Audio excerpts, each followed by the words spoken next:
that a lot of these characteristics are not just limited for women. They're characteristics of godliness for both men and women.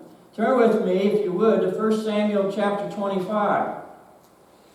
1 Samuel chapter 25. I'm not going to read the entire story because it's the entire chapter. It's rather lengthy.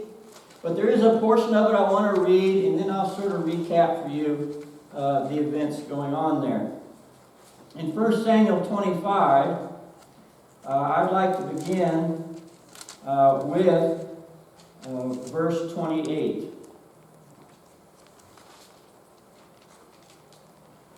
Please forgive the trespass of your servant, for the Lord will certainly make my Lord a sure house, because my Lord is fighting the battles of the Lord, and evil shall not be found in you so long as you live.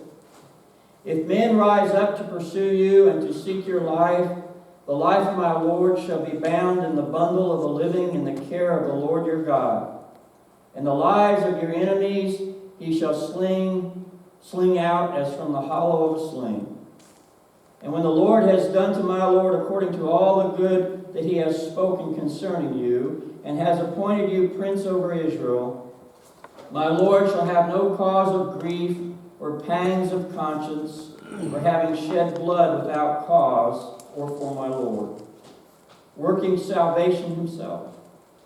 And when the Lord has dealt well with my Lord, then remember your servant. And David said to Abigail, Blessed be the Lord, the God of Israel, who sent you this day to meet me.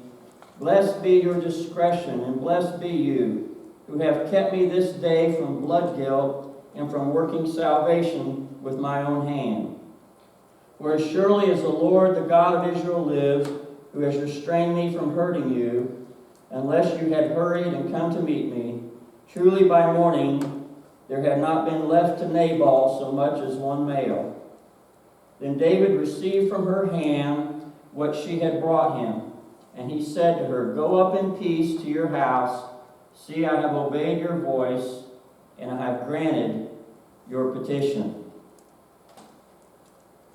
I want us to consider, as we look into the life of Abigail, the godly characteristic of discernment.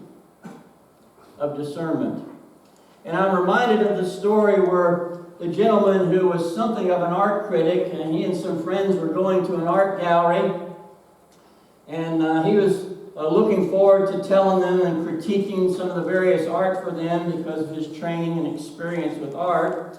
But when they left, he forgot his glasses, and he was very nearsighted.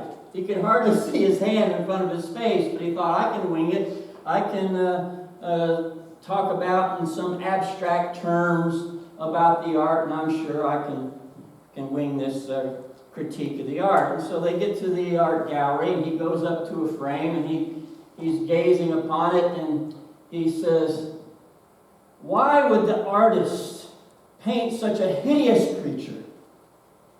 Although it does seem to give the true appearance of what he may have been gazing upon, but why paint such an ugly subject? And all his friends began laughing, and his wife leans over and whispers in his ear and says, John, that's a mirror.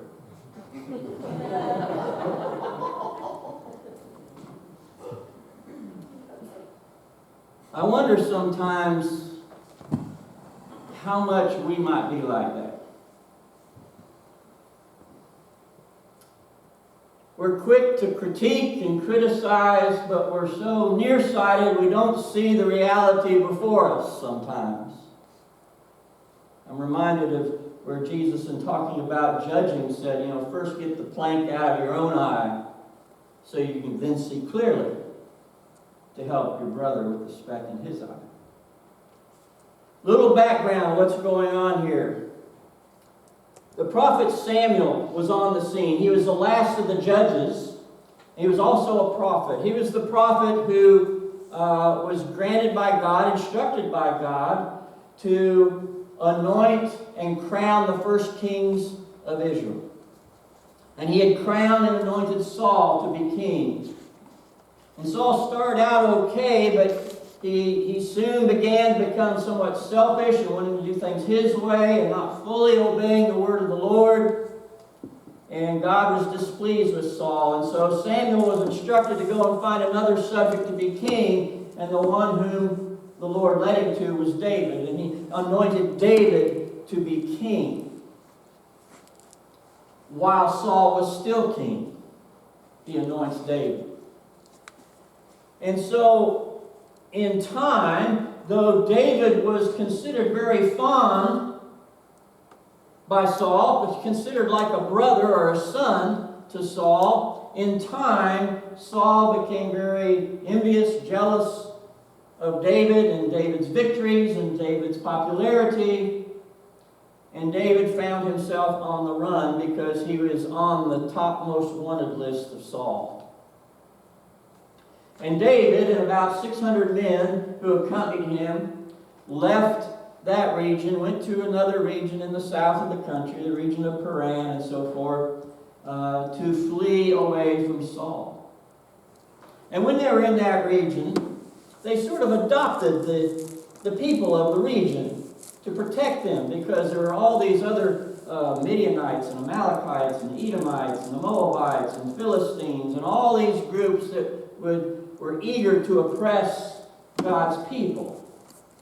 And so David and his men tried to protect the people of that region. And although there was no written contracts, there was this expectation that when the harvest time would come, that they would make their living by the offerings of those whom they protected.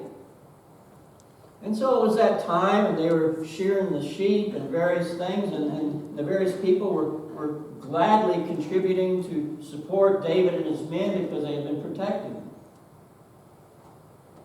And that sort of gives us something of the background here. Now, the main characters in our stories in this text that we see in 1 Samuel. Nabal, however, wasn't one who wanted to contribute. With the expectation that they would receive, David sent 10 of his men to politely go inquire about what offerings Nabal might be able to offer. And Nabal really insulted these men, snubbed David. He was very selfish. And when word of that got back to David, he was angry. When Nabal's selfishness runs head-to-head with David's little short fuse of frustration because they're running away and fleeing, he's been anointed to be king, but he doesn't appear to be living a kingly type life right now. He's wandering in the wilderness, and when it hit his short fuse on that occasion, David was angry. One of the servants to the family of Nabal went to Abigail, Nabal's wife, and let her know what was going on.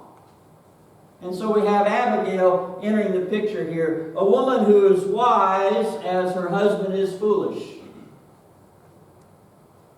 And she intercedes on behalf of what's going on here in this situation, and she exhibits a rare quality of discernment. What is discernment? It's basically the ability to read people and situations and act wisely accordingly. To be approachable, to be realistic, to be trustworthy. All those are characteristics of discernment. And they fit her character perfectly, at least on this occasion. David and his men had been forced into the wilderness. He's hungry, he's tired, he's being hunted like a wild animal. He's got a lot of burdens, taking care of these 600 men, watching over the region of the people there, and have to keep an eye out for any of Saul's forces that might be coming after him. And then he runs into this character, Nabal.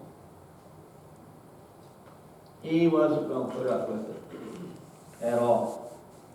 So these are our characters. But there are some natural conflicts that emerge as a result in this story. First of all, the conflict between a wife and her husband.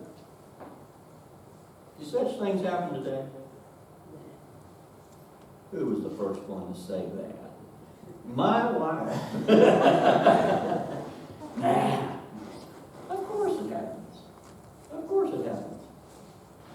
But imagine Abigail's life with Nabal, this selfish man, thinking only of himself, no one else, sort of oblivious to the circumstances and the context of the situation around. He's sort of in his own world.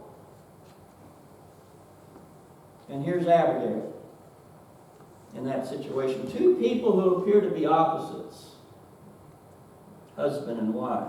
Now, I've heard that saying that opposites can attract.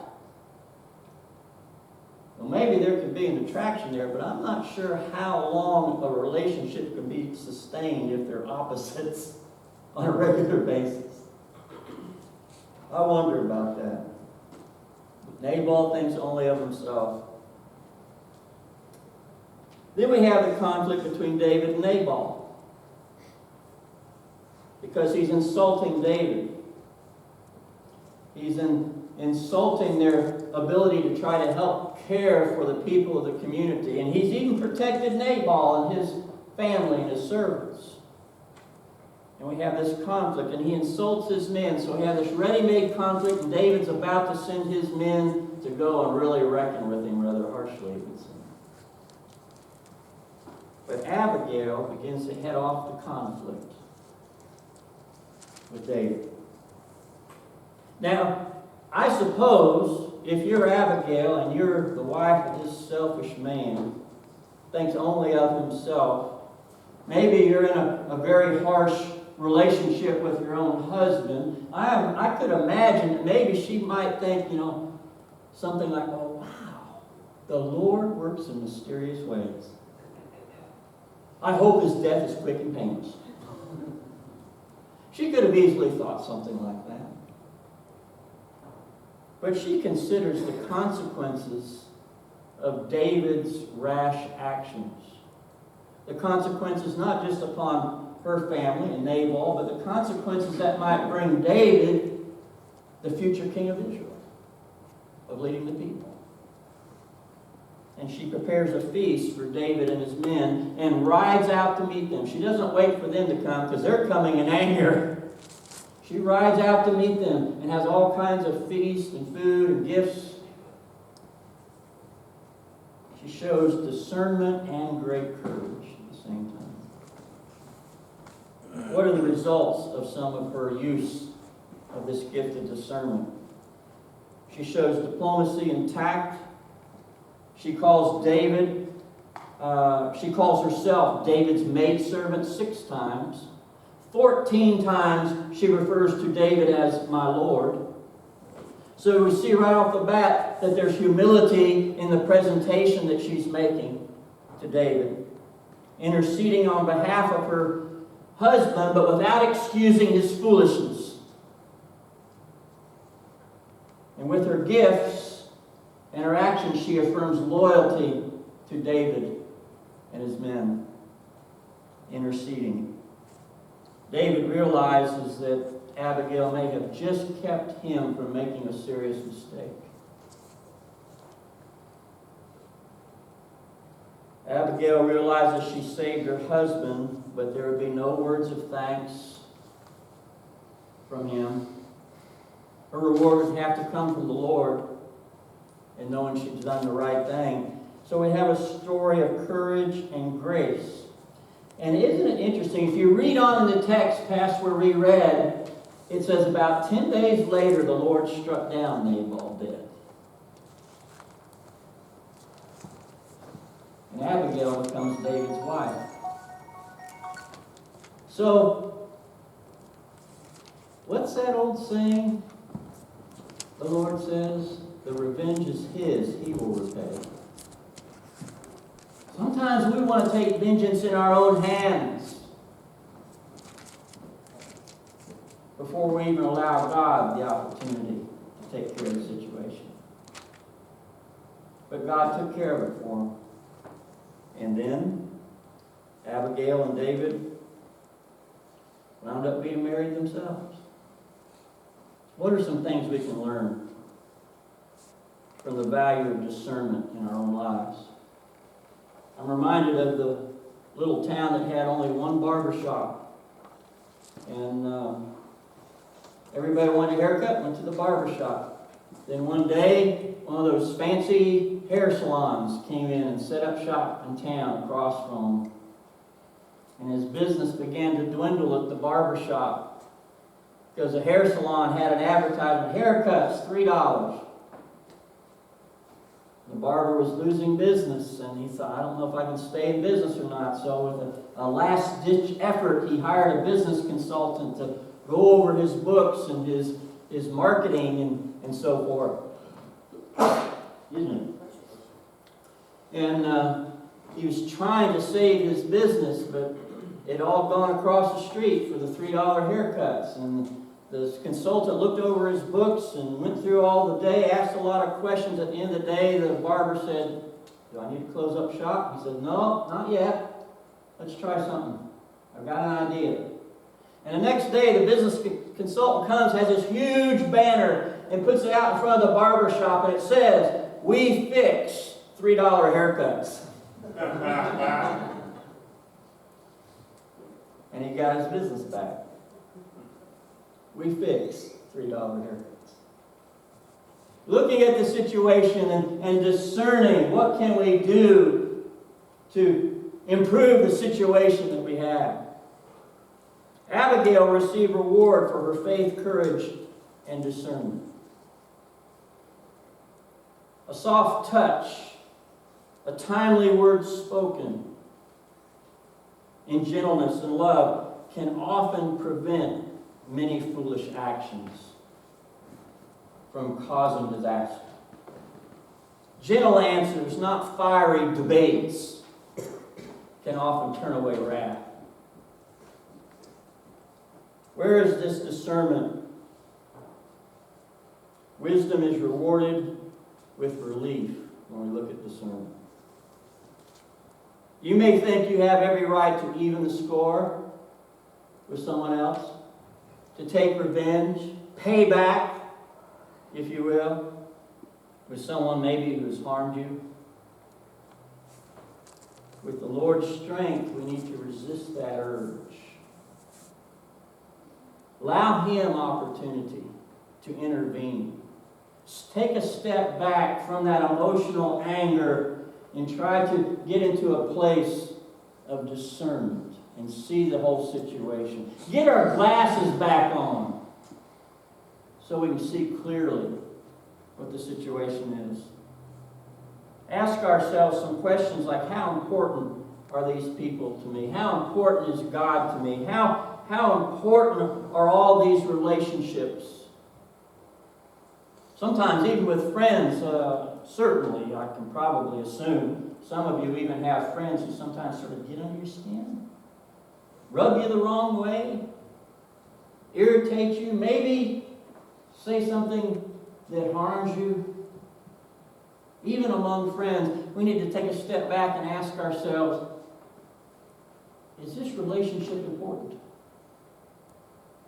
More important than this one episode here? Is it more important than just this one episode? And how I respond here will determine whether we can progress in that relationship.